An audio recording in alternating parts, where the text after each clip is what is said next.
Hi everyone, welcome to Physics Galaxy. आज की इस वीडियो में BARC technical officer C post का जो एग्जाम हुआ था उसका कुछ मेमोरी बेस्ड प्रॉब्लम इस वीडियो में हम लोग डिस्कस करेंगे।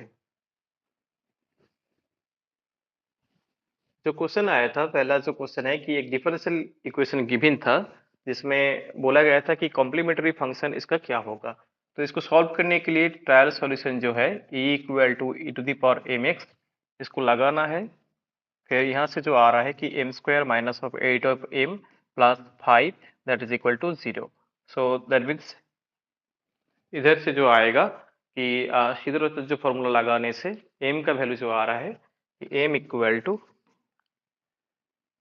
8 plus minus 64 minus 20 and divided 2 multiply of 1. So that is equal to 8 plus minus 2 of root 11 under 2. So that is 4 plus minus root under of 11। तो ये है कि रूट का वैल्यू। तो यहाँ पे क्या आ रहा है, देखो कि 4 plus root under 11 and another जो आ रहा है कि 4 minus of root under of 11। तो दैट मीन्स इसका जो कॉम्प्लीमेंट्री फंक्शन होगा कि that is equal to c1 e to the power of 4 plus root 11 एक, और इसके साथ कि c2 e to the power of इधर जो आएगा कि 4 माइनस ऑफ 11। तो ए और इसके साथ एक्स रहेगा, दो रूट डिफरेंट है तो इसलिए C one E two the power of A one X plus C two E two the power of A two X ऐसे होता है। तो इसलिए इसका जो रिजल्ट होगा कि ऑप्शन तो था क्वेश्चन में, बट इसका रिजल्ट यही आया था। नेक्स्ट क्वेश्चन और एक डिफरेंशियल इक्वेशन था जिसमें पूछा गया था पर्टिकुलर इंटीग्रल क्या होगा। तो इसको देखो कि पी आई जो इसमें है, पी आई इक्वल टू जो है कि 1 under D square minus 5 of D plus 6 of E over 2x। तो इसमें जो प्रॉपर्टी होता है कि इसमें से जो आएगा कि x ऑफ 1 अंडर इसका डेरिवेटिव होगा कि A prime, so that means 2d, और इधर जो आएगा कि 5 और इसके साथ e to the power 2x। तो इसमें जो आ रहा है कि x of e to the power 2x, और नीचे से जो आ रहा है कि d का value 2, so that means 2 multiply of 2 and minus of 5, so that is equal to नीचे आ रहा है कि -1, so that means minus of x of e to the power of 2x। तो इसका जो पर्टिकुलर इंटीग्रल है वो है कि -x e to the power 2x। Next जो क्वेश्चन है कि हैमिल्टोनियन गिवन है, जहाँ पे बोला गया है कि हैमिल्टोनियन जो है कि p square plus q to the power 4 ऐसे रिलेशन गिवन था। क्वेश्चन में पूछा गया था कि specific heat at constant volume क्या होगा। तो इसका जो तरीका है कि Hamiltonian equal to p square plus q to the power 4 था। तो इसका जो तरीका होता है,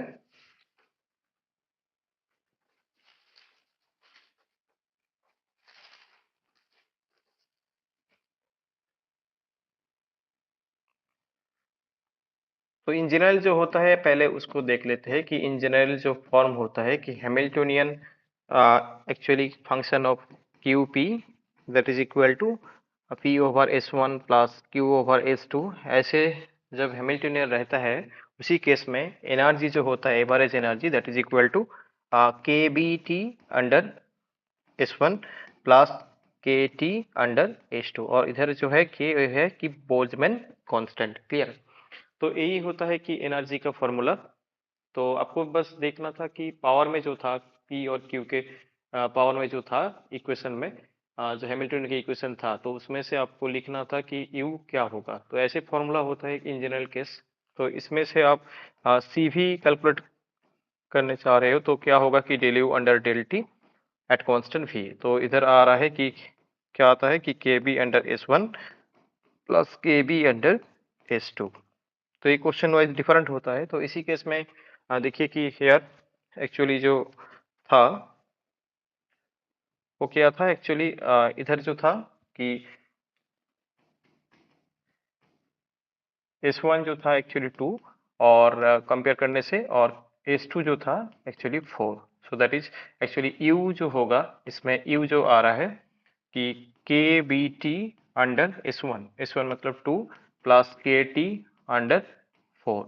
सो दैट इज एक क्या आ गया कि यू आ रहा है और इसके साथ सी भी आपको कैलकुलेट करना है तो D you under D T करना है, ठीक है। तो D you under D T, तो दैट मीन्स एक्चुअली क्या आएगा कि के अंडर 2 प्लस के अंडर 4। सो दैट मीन्स ये जो आ रहा है एक्चुअली जो है कि 3/4 केवी इसका रिजल्ट। तो स्पेसिफिक हीट पूछा गया था तो इसका रिजल्ट होगा कि 3/4 केवी। नेक्स्ट जो है कि rho is proportional to omega, ऐसे गिवन था और क्वेश्चन में बोला गया था कि C V is proportional to T to the power of alpha, ऐसा कुछ फॉलो कर रहा है रिलेशन।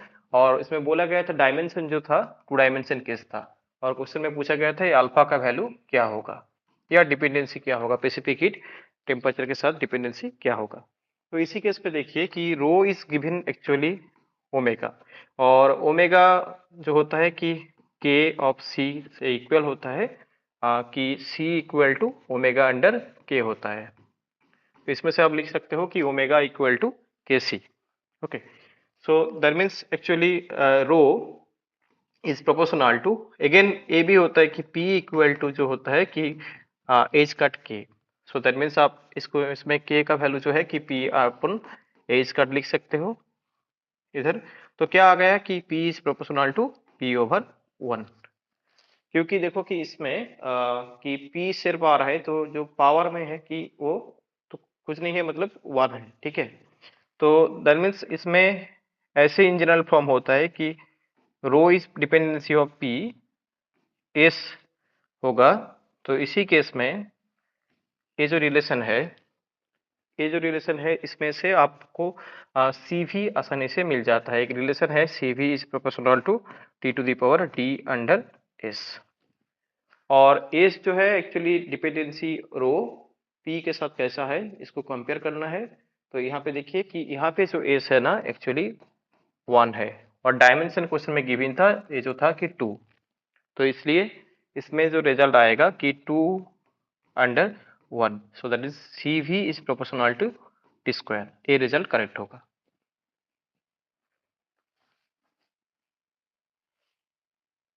नेक्स्ट क्वेश्चन था कि डिग्री ऑफ फ्रीडम और फिर डम्बल। ओके, तो डम्बल का डिग्री ऑफ फ्रीडम क्या होगा। तो एक डम्बल है, इसमें पूछा जा रहा है कि डिग्री ऑफ फ्रीडम क्या होगा। तो पहला तो क्या है, डम्बल जो है इसमें एक रिस्ट्रिक्शन होता है कि दैट मीन्स ये एक डायटोमिक मॉलिक्यूल की तरफ बिहेव करता है। तो इसी केस में देखिए कि जो डिग्री ऑफ फ्रीडम का फॉर्मूला है कि 3a माइनस ऑफ के डिग्री ऑफ फ्रीडम। तो कुछ डायमेंशन बोला नहीं गया था तो इसलिए 3 डायमेंशन आपको यूज करना है, नहीं तो 2 डायमेंशन बोला जाता तो 2n माइनस के यूज करते, या 1 डायमेंशन बोला जाता तो n माइनस के यूज होता, ठीक है। बट इसी केस में आपको यूज करना है कि a equal to thrice n minus K. तो इधर जो नंबर ऑफ पार्टिकल है 2 है, और जो रिस्ट्रिक्शन है ये जो है रिस्ट्रिक्शन एक ही रिस्ट्रिक्शन है दोनों के अंदर, ठीक है। तो इसलिए 1, so that means degree of freedom क्या होगा कि 5। नेक्स्ट जो क्वेश्चन था कि एक एक्स गिवन था और उसमें बोला गया था probability of H squared under 2 और minus of H squared under 2। तो क्या है देखिए कि एक मैट्रिक्स के फॉर्म में गिवन था, तो क्वांटम का क्वेश्चन है ये। एक्चुअली देखिए कि पहला जो है कि प्रोबेबिलिटी क्या होगा, probability P1, so that is equal to C1 का मॉड स्क्वायर, एम्पलीट्यूड का mod square, that means 1 plus I इसका mod square divided by root under 6 का square, that means 6 actually, so that is actually 2 under 3, sorry, this is actually 2 under 6, so that is actually 1 under 3। और similarly P2 जो आएगा इधर से आसानी से मिल रहा है कि रूट अंडर 6 उसका mod square, so that means 2 under actually क्या आ रहा है कि इसका square, so that means actually 2 under 3 आ रहा है, ठीक है। तो इसमें जो आ रहा है कि 2 अंडर 3। तो पॉसिबल रिजल्ट मेजरमेंट करने के लिए बोला जा रहा है कि प्लस पहले तो जो है कि प्लस एज कट बाई 2 के लिए जो आएगा कि वो जो है कि 1 अंडर 3, और minus of H cut by 2 के लिए 2 अंडर 3।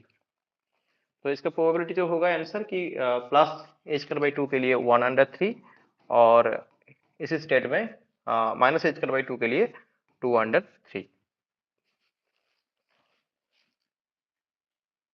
नेक्स्ट क्वेश्चन है कि find the ground state of the carbon 6 atom.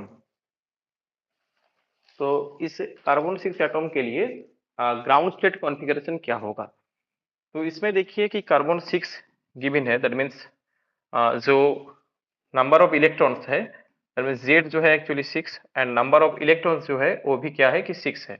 तो इसको अब जो इलेक्ट्रॉनिक कॉन्फ़िगरेशन होता है कि 1s2 2s2 एंड 2p2 ऐसे आएगा। जो एक्चुअली यहाँ पे जो अनपेयर जो हो रहा है वो क्या है, एक्चुअली अनपेयर जो हो रहा है वो एक्चुअली 2p2 हो रहा है।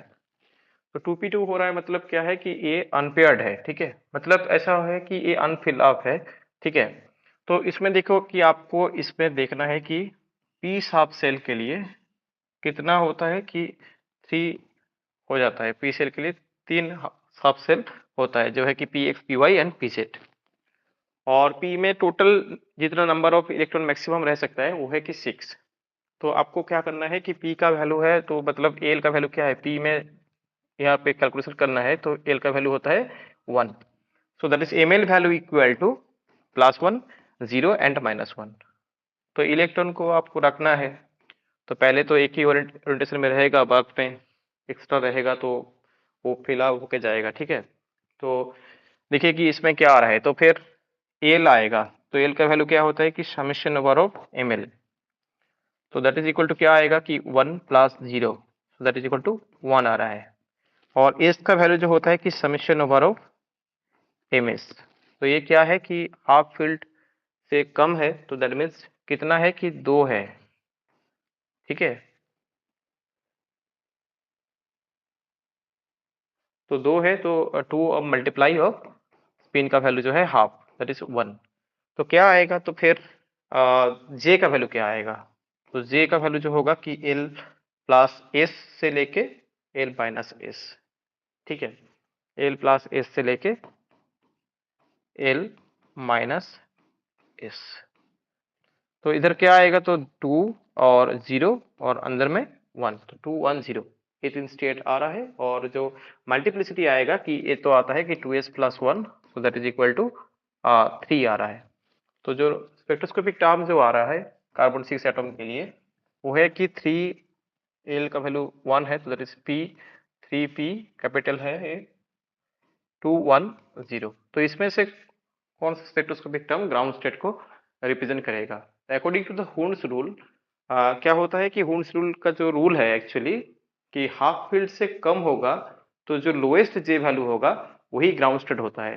तो इसमें देखिए कि पी का जो हाफ फील्ड होता है पी सेल का वो है कि 3, ठीक है, टोटल 6 नंबर ऑफ इलेक्ट्रॉन रह सकता है और उसमें हाफ फील्ड का मतलब है कि 3 इलेक्ट्रॉन वही है पी सेल का हाफ फील्ड। ओके, तो इसमें देखिए क्वेश्चन में एक्चुअली 2 इलेक्ट्रॉन है पी सेल में, तो हाफ फील्ड से कम है तो इसलिए लेस देन हाफ फील्ड के लिए जिसका लोएस्ट जे वैल्यू होता है वही टर्म होता है ग्राउंड स्टेट। तो according to the Hund's rule ground state इसमें क्या होगा, कार्बन 6 एटम के लिए 3p0, यही आंसर करेक्ट होगा। नेक्स्ट जो है कि एक आई गिवन था and the question is find the number of component of the sodium 11। Sodium 11 के लिए नंबर ऑफ कंपोनेंट क्या होगा।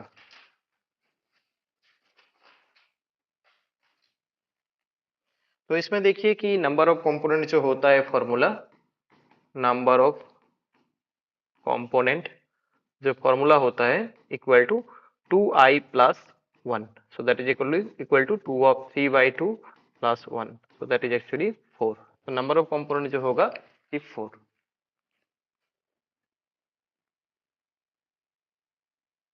नेक्स्ट जो क्वेश्चन है कि क्या है कि पी एक गिवन है और इसमें कुछ स्टेटमेंट गिवन था कि कौन सा ऑप्शन करेक्ट होगा। पहले देखिए कि पी जो है एक्चुअली ऐसे फॉर्म में गिवन था तो पी डैगर कर दीजिए क्योंकि ऑप्शन में देखिए कि यूनिटरी सारे ऑप्शन में है। तो कोई एक मैट्रिक्स पी है और वो यूनिटरी होगा तब जब उसका डैगर और उसका मल्टीप्लिकेशन क्या होगा, आई होगा, that is the condition of the unitary matrix. तो इधर आपको पी डैगर कैलकुलेट करना है पहले। तो एक्स डैगर जिसमें आ जाएगा I of Y dagger, and नीचे में क्या होगा कि जैसे है कि x square plus Y square. और देखिए इसमें तो फिर क्या आएगा कि इसमें तो आप मल्टीप्लाई कर दीजिए कि पी डैगर ऑफ पी क्या आ रहा है। पहले इसको देखना है कि ये आई यूनिटरी मैट्रिक्स हो रहा है कि नहीं, ठीक है। तो देखो इसमें क्या आएगा कि X dagger minus of I of Y dagger, और नीचे में आएगा कि root under of X square plus Y square, और इधर आएगा कि p का वैल्यू जो है कि x प्लस आई वाई, और नीचे में और भी root under of X square plus Y square. तो इसमें मल्टीप्लाई करने से क्या आ रहा है कि x dagger x plus y dagger of y plus I of x dagger of y plus this is minus minus of I of x of y dagger, और नीचे में आ रहा है कि x square plus Y square. So that is equal to X prime X dagger X plus Y dagger of Y, और नीचे में X square plus Y square. फिर देखिए कि इसमें तो यूनिटरी कब होगा, कि बोला जा रहा है पी इज यूनिटरी, तो इसका वैल्यू 1 होना चाहिए यूनिटरी होने के लिए, क्योंकि सारे ऑप्शन में यूनिटरी है। पहला जो स्टेटमेंट है कि यूनिटरी तो ही होगा, तो किसी केस में होगा। देखिए कि आपको क्या करना है, तो कि इसका वैल्यू 1 आना चाहिए। तो इसमें देखिए कुछ जो ऑप्शन है, तो पहला ऑप्शन तो नहीं होगा, यूनिटरी तो नहीं आ रहा है पहले, ठीक है। सेकंड जो ऑप्शन है यूनिटरी होगा, कब होगा कि X dagger equal to X, तो एक्स डैगर एक्स होगा। तो एक कंडीशन लगाइए, तो क्या आ रहा है देखिए, x dagger x that means actually x square, तो इधर भी आएगा y dagger y that is actually y square. So नीचे में क्या था कि x square plus Y square, तो that is equal to I आ रहा है, ठीक है। और एक चीज है मैंने छोड़ दिया है, देखो इसमें ये टर्म ना कैंसिल आउट नहीं होगा, क्योंकि एक्स डैगर वाई और इधर है जो है एक्स वाई डैगर, तो ये टर्म रहेगा। तो प्लस इधर जो होगा कि आई ऑफ, ये जो आ रहा है कि आ, ये जो इधर आ रहा है कि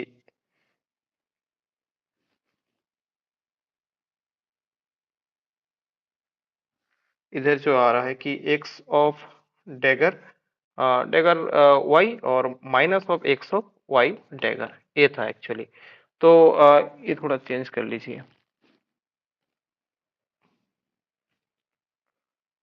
ऐसा नहीं होगा कि इधर भी ना एक भी और भी टर्म रहेगा। तो प्लस क्या रहेगा कि आई ऑफ इधर जो रहेगा एक्स डैगर, तो X Y minus of this is actually,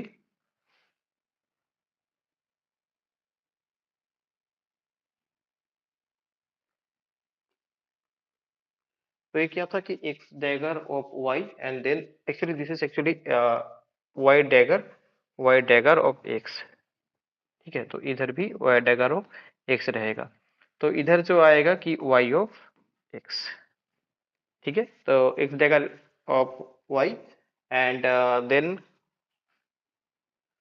जो है कि एक्स वाई, तो वाई एक्स, ओके। तो X Y Y x that means actually combination के फॉर्म में लिख सकते हो, दैट इज इक्वल टू क्या आ रहा है कि x square plus Y square plus I of combination of x y, combination of x y, क्योंकि x Y minus y x that is a b minus b a. तो combination में क्या होता है कि ए बी का combination equal to A b minus b a. तो इसमें से आप लिख सकते हो, और नीचे में जो था X square plus Y square. तो देखो कि इसमें 1 होने के लिए ए टर्म जीरो होना होगा, इसको जीरो होना पड़ेगा। तो जीरो कब होगा कि जो एक कंडीशन है ना, देखो कि एक्स वाई कमिट हो रहा है, ठीक है। और ये कंडीशन सेकंड ऑप्शन में भी था, बट ये जो कंडीशन नहीं था, तो इसलिए तो देखो इसमें तो फिर क्या आ रहा है कि ये जीरो आ रहा है, और जो है कि तो फिर क्या हो गया कि x square plus Y square under x square plus Y square, so that means equal to 1, इधर आई आ रहा है, ठीक है। तो that means P dagger of P equal to I आ रहा है, that means P is a unitary. कब हो रहा है, जब एक कंडीशन आ रहा है कि एक्स वाई का combination equal to zero, and उसके साथ x dagger equal to x y dagger equal to y. तो करेक्ट ऑप्शन जो है ऑप्शन सी। नेक्स्ट क्या है कि पाउली स्पिन मैट्रिक्स, पाउली जो स्पिन मैट्रिक्स होता है, उसमें वाई का जो कंपोनेंट होता है कि sigma Y, Pauli spin matrices, उसका जो आइगन वेक्टर होगा वो पूछा गया था।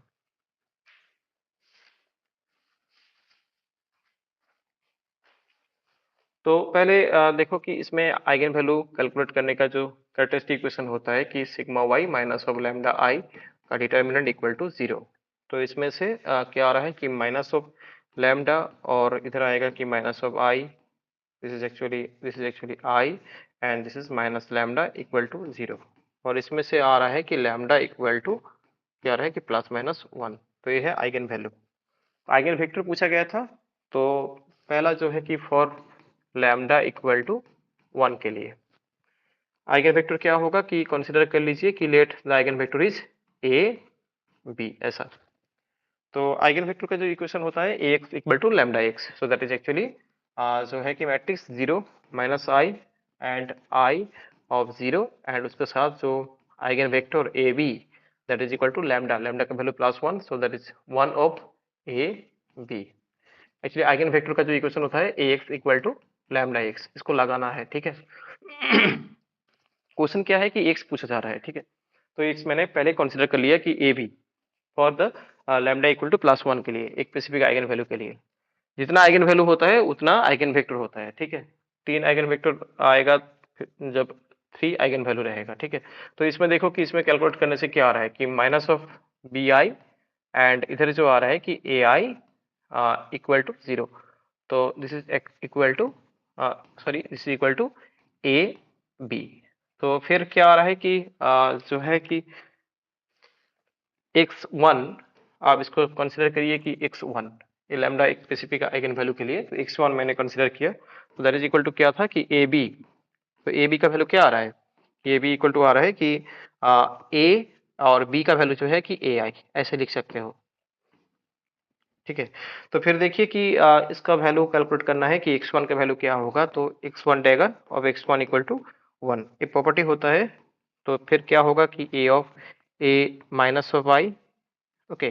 तो इधर जो आएगा a जो है कि इंटरचेंज करेगा, ऐसा था x1 तो डेगर इंटरचेंज होगा, और x1 जो था a ऑफ आई, सो इधर इक्वल टू क्या होगा कि 1।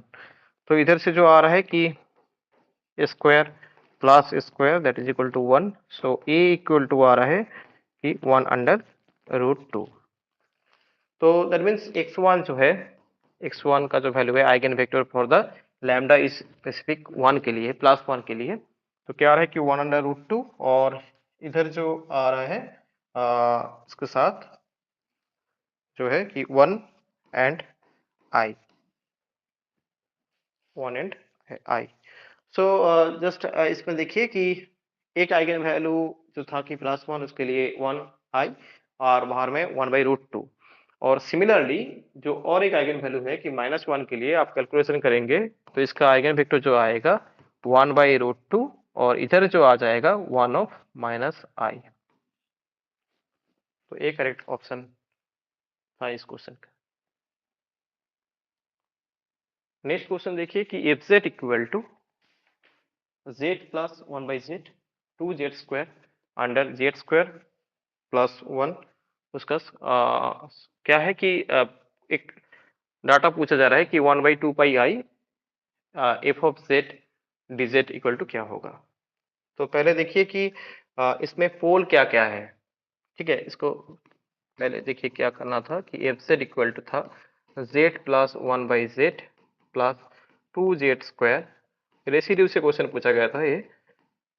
कॉम्प्लेक्स का जो पार्ट है देखो कि इसमें आपको पहले सॉल्व करना है कि सिंप्लीफाई कर लीजिए। पहले इसमें क्या आ रहा है कि जेड ऑफ z² +1 और इधर जो आ रहा है कि z² और z² +1 और इधर आ रहा है कि z² +1 प्लस 2 ऑफ z³। तो इसमें जो पोल आ रहा है एक्चुअली पोल्स जो है कि इसको जो डिनोमिनेटर में है इसको 0 करना है, that is actually poles are actually 0 and another is z² +1 equal to 0। So यहाँ से आ रहा है कि z equal to plus minus of i, तो 0 and plus minus i, okay. तो रेसिड्यू क्या होगा कि इस पॉइंट पे होगा ये सारे पोल पे। तो रेसिड्यू एट फर्स्ट आप कैलकुलेशन करिए कि z इक्वल टू 0 के लिए। तो क्या होगा कि limit z tends to 0 and इधर जो होगा कि z of z to the power 4 plus 2z का square plus 1 plus 2z cube and divided by that is actually z of z square plus 1. Okay, तो ये z और ये नीचे में जो z है ये कैंसिल आउट होगा और इसमें जो रिजल्ट आ रहा है देखिए कि that is equal to z tends to 0 that is 1 आ जाएगा। तो residue z equal to 0 point पे क्या आ रहा है कि 1 आ रहा है। तो ऐसे करके और भी जो बाकी जो पॉइंट है तो residue residue for z equal to i के लिए कैलकुलेट करना है सिमिलर वे में। तो क्या होगा कि limit of z tends to i and this यहाँ पे लिखना है कि z माइनस ऑफ i और z to the power 4 plus 2z square plus 1 plus 2z cube और नीचे में जो है कि z of z plus I and z minus i. तो इसको थोड़ा सिंप्लीफाई करने से जो आ रहा है z टेंस टू i है तो दैट मीन्स एक्चुअली a वाला टर्म और a वाला टर्म तो कैंसिल आउट हो रहा है। तो इधर जो आ रहा है कि i to the power 4 z का वैल्यू i है तो z i to the power 4 तो प्लस 2 ऑफ i का square plus 1 plus 2 of i का whole cube divided by i of 2i। Okay, तो इधर जो आ रहा है कि 1 और माइनस 2 प्लस 1 और इधर जो आ रहा है कि minus of 2i divided by minus of 2। तो इधर जो आएगा कि आई आ रहा है। ठीक है, ऐसे करके रेसिड्यू और जो एक पॉइंट है कि residue at z equal to minus of I similar way में कैलकुलेशन करना है तो इसका जो रिजल्ट आएगा माइनस ऑफ आई।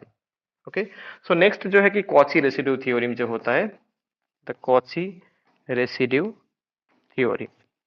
तो क्या होता है Cauchy residue theorem? Close line integral of F Z of D Z that is equal to 2 pi I of 2 pi I sum of the residue. Okay, इसके साथ क्या होता है कि सम ऑफ द रेसिड्यू यही होता है। ठीक है, रेसिड्यू। तो फिर क्या हो रहा है कि 2 पाई आई और इसके साथ रेसिड्यू का जो सम आ रहा है 1 and plus I and minus I that is actually 2 pi I. तो क्वेश्चन क्या था? Question actually F Z D Z नहीं था, क्वेश्चन था कि 1 अंडर 2 पाई आई एफ जेड डी जेड। तो एक कौची रेसिड्यू थ्योरम है एक्चुअली। तो इसमें से आ रहा है कि F Z D Z close integral equal to 2 pi I आ रहा है। तो फिर क्या होगा इसका रिजल्ट कि 1 बाई 2 पाई आई इधर आ जाएगा तो F Z D Z equal to 1 आ रहा है। तो इसलिए इसका जो करेक्ट ऑप्शन है कि option D, actually sorry option तो ये इधर ऑप्शन तो नहीं है बट अब लोग चेक कर लेना। तो इसका ऑप्शन एक्चुअली 1 आना चाहिए। ठीक है, नेक्स्ट क्या था कि एक न्यूक्लियर रिएक्शन था तो उसमें बोला गया था कि कौन सा क्वांटिटी कौन सा क्वांटम नंबर यहाँ पे कॉन्जर्व नहीं हो रहा है। ठीक है, देखिए कि जो चार ऑप्शन था इसमें से इलेक्ट्रॉन नंबर पहले देखिए कि क्या हो रहा है कि इलेक्ट्रॉन जो है मियोन जो है इलेक्ट्रॉन पार्टिकल है बट ये एंटी इलेक्ट्रॉन पार्टिकल है क्योंकि मियोन माइनस जो होता है वो पार्टिकल होता है और प्लस जो है एंटी इलेक्ट्रॉन पार्टिकल होता है। ठीक है, तो देखिए कि इसमें एंटी के लिए क्या होगा कि -1 इलेक्ट्रॉन नंबर, पायोन जो है इलेक्ट्रॉन नहीं है तो मेसन पार्टिकल है तो 0 और इलेक्ट्रॉन नहीं है ये क्या है कि पॉजिट्रॉन। तो पॉजिट्रॉन जो होता है कि एंटी पार्टिकल होता है, anti electron particle. So that means इसमें भी इलेक्ट्रॉन नंबर क्या आएगा कि -1 और ये जो है एक्चुअली मियोन न्यूट्रिनो इसका जो इलेक्ट्रॉन नंबर है कि 1 एक पार्टिकल है। ठीक है, तो फिर देखिए इसमें इलेक्ट्रॉन नंबर जो है हो रहा है कि इलेक्ट्रॉन नंबर कंजर्व नहीं हो रहा है। ठीक है, तो यही ऑप्शन था कि कौन सा क्वांटिटी कौन सा क्वांटम नंबर एक्चुअली कंजर्व नहीं हो रहा है। और इसके साथ आपको ये भी पता है कि इलेक्ट्रॉन फैमिली वाइज भी टेस्ट होता है। जैसे मियोन के फैमिली में देखेंगे तो क्या होगा कि -1 और इधर तो 0 और तब ये जो इलेक्ट्रॉन फैमिली है उसको नहीं कंसिडर करना है, उसमें 0 आ जाएगा क्योंकि मियोनिक इलेक्ट्रॉन नंबर का जब आप देखेंगे फैमिली वाइज तो इलेक्ट्रॉन को नहीं लेना है। सो सिमिलरली इलेक्ट्रॉन के जब देखेंगे मियोनिक इलेक्ट्रॉन नंबर 0 कंसिडर करना होगा। ठीक है, तो इधर जो आएगा कि -1 और इधर जो आ रहा था कि +1। तो इधर देखिए कि एक्चुअली जो है कि इधर इलेक्ट्रॉनिक जो मियोनिक इलेक्ट्रॉनिक फैमिली है इसमें भी कंजर्व नहीं हो रहा है और जो है कि इलेक्ट्रॉनिक जो एक्चुअली इलेक्ट्रॉन नंबर फैमिली है तो उसमें भी कंजर्व नहीं हो रहा है। ठीक है। तो फिर इसका रिजल्ट जो होगा कि इलेक्ट्रॉन नंबर कंजप्ट नहीं हो रहा था। नेक्स्ट जो है कि life time of the strong interaction. Strong interaction के लिए लाइफ टाइम क्या होगा? तो स्ट्रॉन्ग इंटरेक्शन के लिए लाइफ टाइम जो होता है कि स्टैंडर्ड जो वैल्यू है 10⁻⁻23 सेकेंड। तो इसको कैलकुलेट करने का जो तरीका है कि स्ट्रेंथ पहले कैलकुलेशन करना पड़ता है। स्ट्रेंथ स्ट्रेंथ इक्वल टू होता है कि जी स्क्वायर अंडर ए स्क्वायर सी, और जी जो है nuclear interaction constant. Strong interaction जो होता है एक्चुअली न्यूक्लियन के अंदर होता है स्ट्रॉन्ग इंटरेक्शन। तो इसमें जी का वैल्यू जो होता है कि स्पेसिफिक नियरली इक्वल टू 1 होता है। ठीक है। तो लाइफ टाइम का जो फॉर्मूला है कि tau tau equal to 2 R under C. तो इसमें आप कैलकुलेट करेंगे तो क्या आ जाएगा, 10⁻⁻23 सेकेंड ऐसा होता है life time of the strong interaction. Next जो था कि for a BCC crystal radius given था, एटॉमिक रेडियस, और क्वेश्चन पूछा गया था कि लैटिस पैरामीटर का वैल्यू क्या होगा। और बीसीसी क्रिस्टल के लिए जो रिलेशन होता है radius, atomic radius and lattice constant का, वो जो है एक्चुअली 4R = √3a होता है। ठीक है। तो क्वेश्चन क्या था कि ए पूछा गया था। तो एक्चुअली कैसे आता है कि एक बॉडी सेंटर्ड क्यूबिक है, तो इसमें आपको बॉडी सेंटर्ड जो एटम है तो उसको कंसिडर करना होता है। ठीक है। तो फिर इधर जो रहता है और इधर जो रहता है इसमें टाच होता है। ठीक है।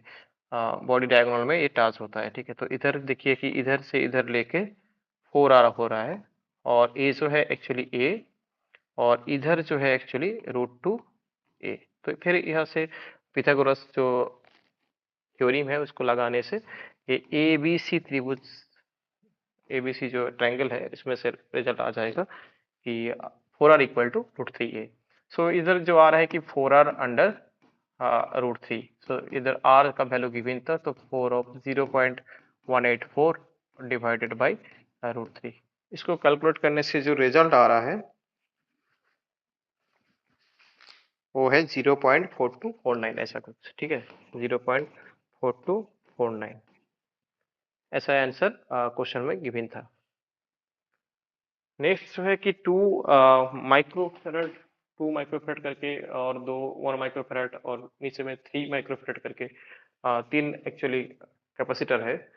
और उसमें बोला जा रहा है कि 2 पॉइंट गिवन था कि ए जो पॉइंट है ए पॉइंट और ए जो पॉइंट है बी पॉइंट, ये दोनों के अंदर वोल्टेज डिफरेंस क्या होगा, यही पूछा गया था।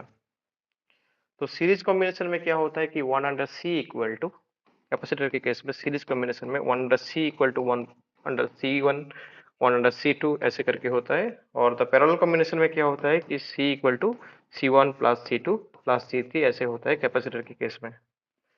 और फिर देखिए इधर जो एक्चुअली गिवन था कि इधर जो था कि एक्चुअली क्या था, ये जो है कि सीरीज कॉम्बिनेशन, ओके, और ये जो है कि पैरेलल कॉम्बिनेशन। तो देखिए इधर ये जो दो एक्चुअली 2 माइक्रोफेरेड था, और इधर भी जो 1 माइक्रोफेरेड दो था, तो इसमें क्या होगा कि कॉम्बिनेशन आएगा जो है कि सीरीज कॉम्बिनेशन। तो फिर यहाँ से क्या आएगा कि यहाँ से जो आएगा इसका जो इक्विवेलेंट सर्किट, तो ये दोनों से जो आएगा क्या होगा इसमें, तो इसमें आ जाएगा कि 1 माइक्रोफेरेड, ओके, और इधर जो आएगा 2 माइक्रोफेरेड, इधर जो आएगा कि 2 माइक्रोफेरेड। ओके। तो मैंने इसको C1 कंसिडर किया और इसको C2 कंसिडर कर लिया। और इसमें जो इक्विवेलेंट आएगा कैपेसिटेंस, तो ये तो पहले से था कि 3 माइक्रोफेराड, इसको C3 कंसिडर किया, और इस दोनों में भी आएगा दैट इज C4, इसमें क्या आएगा चेंज होके 3 अंडर जो है कि 3/2 माइक्रोफेराड, 2 माइक्रोफेराड। देखो ये तीन केस में, ए जो है और ए जो है और ए जो है, ये तीनों केस में एक्चुअली सीरीज कॉम्बिनेशन है। तो इसलिए इसमें क्या होगा कि ये जो फॉर्मूला है कि 1/c equal to 1/c1 plus 1/c2 इसको लगाना है। तो फिर ऐसे करके जो सर्किट जो था वो थोड़ा चेंज होगा। कैसे होगा, तो ये भी जो न्यू सर्किट आएगा तो जस्ट आप ऐसे कर सकते हो कि ऐसे आ गया। ठीक है। जो पहले यहाँ पे 4 कैपेसिटर था वो एक्चुअली 2 हो गया। तो नीचे में जो था कि यहाँ पे 1 था और यहाँ पे 2 था, ये 2 से आप 1 लिख सकते हो। तो क्या होगा कि अभी जो हो रहा है ऐसे बन गया सर्किट, ठीक है। और ये जो दो पॉइंट है, इसमें एक बैटरी कनेक्टेड है जो है कि 6 वोल्ट। तो ए है कि C1, ए है C2, ए मैंने C4 ऐसे करके कंसिडर किया था। तो ए जो है 1 माइक्रोफेरेड, और ए जो है 2 माइक्रोफेरेड, और ए जो था 3 माइक्रोफेरेड, एंड ए जो था 3/2 माइक्रोफेरेड। ओके।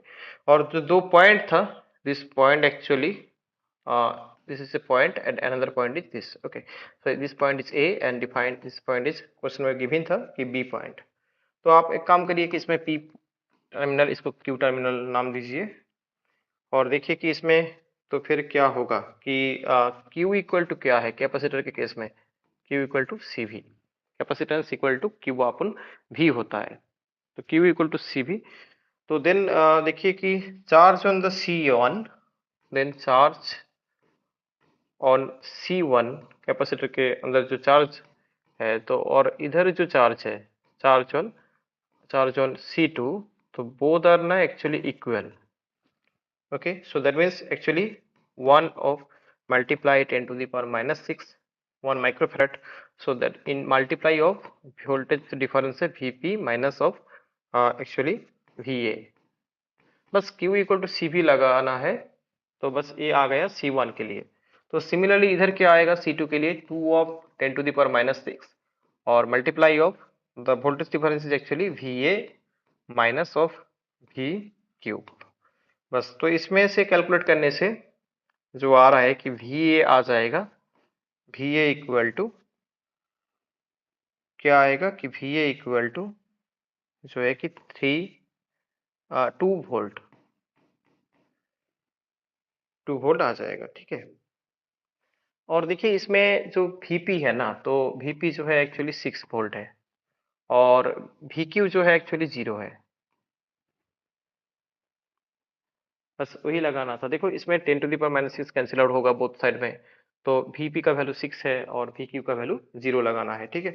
तो इसमें से रिजल्ट आ रहा है कि VA इक्वल टू 2 वोल्ट। तो सिमिलरली आप इस दो कैपेसिटर में लगाएंगे ये जो कॉन्सेप्ट की charge on the capacitor of C3 equal to charge on the capacitor of C2। तो इसमें क्या आ जाएगा कि सिमिलरली मैंने लिख दिया अभी कि सिमिलरली 3 एंड 4 के लिए, C3 एंड C4 कैपेसिटर के लिए, तो इधर जो आएगा कि VV इक्वल टू आ जाएगा, देख लेना आप लोग कि 4 वोल्ट आ जाएगा, ठीक है, 4 वोल्ट आ जाएगा। तो फिर क्वेश्चन क्या था कि the voltage difference between the A and B point, so that means V A और वी बी पॉइंट में जो वोल्टेज डिफरेंस क्या है, तो वोल्टेज डिफरेंस क्या होगा कि डेल वी मैंने उसको लिख दिया, तो इक्वल टू क्या होगा कि V V minus of V of A, so that is actually V V equal to क्या आ रहा है कि 4 और -2, that is actually 2 volt difference पूछा जा रहा है, तो इसलिए V V minus of V A, तो इसका जो रिजल्ट होगा कि 2 वोल्ट। नेक्स्ट जो है कि डेसिमल नंबर एक गिवन था 543210। How many bit required to storage data, the number of bit required, so the actually this is formula based question, number of bits required, जो फॉर्मूला होता है इक्वल टू लॉग बेस 2, और इधर जो होता है कि डेसिमल नंबर जो क्वेश्चन में गिवन रहता है और उसके साथ +1। तो यही है फॉर्मूला की नंबर ऑफ बिट कितना रिक्वायर्ड है एक स्पेसिफिक डेसिमल नंबर के लिए, कि लॉग ऑफ बेस 2 और डेसिमल नंबर +1। इधर देखिए कि जो नंबर गिवन था, तो लॉग बेस 2 और नंबर जो गिवन था 543210 और इसके साथ +1, तो क्या आ रहा है कि लॉग ऑफ बेस 2 543211। तो इसको कैलकुलेट करने से जो रिजल्ट आएगा 19 पॉइंट समथिंग आएगा, बट आपको बोला जा रहा है कितना बीट चाहिए, तो वो क्या होगा कि 19 होगा, उसकी नंबर होगा, तो आंसर क्या होगा कि 19। नेक्स्ट जो क्वेश्चन है कि the scattering of A particles by a potential can be analyzed by the Born approximation In a particular, if the scattered wave is replaced by an appropriate plane wave, the corresponding Bohr approximation is known as the fast Bohr approximation. Such approximation is valid. तो question क्या है कि born approximation के लिए कौन सा statement correct है, कि आप लोग बॉर्न अप्रोक्सीमेशन जो लगाते हैं उसमें वैलिड कंडीशन क्या है। इधर वैलिड कब होता है कि बॉर्न अप्रोक्सीमेशन, जब लार्ज इंसिडेंट एनर्जी होता है एंड वीक स्कैटरिंग पोटेंशियल होता है। ठीक है, ये कंडीशन है क्योंकि scattering of particles by potential जब होता है कि बॉर्न अप्रोक्सीमेशन में एक पार्टिकुलर एक एनालाइज्ड होता है। ठीक है, स्कैटर वेव के केस में एप्रोप्रिएट प्लेन वेव होना चाहिए और उसमें जो होना चाहिए कि large incident energies and the weak scattering potential. Large incident energies होना चाहिए एंड वीक स्कैटरिंग पोटेंशियल। तो ये जो ऑप्शन ए में है ये इसका करेक्ट आंसर है। कंडीशन पूछा गया था कि बॉर्न अप्रोक्सीमेशन कहाँ पे वैलिड होता है। तो यही कुछ क्वेश्चन मेरे को मिला था तो मैंने यहाँ पे डिस्कस किया। तो अभी इतना ही। Thank you.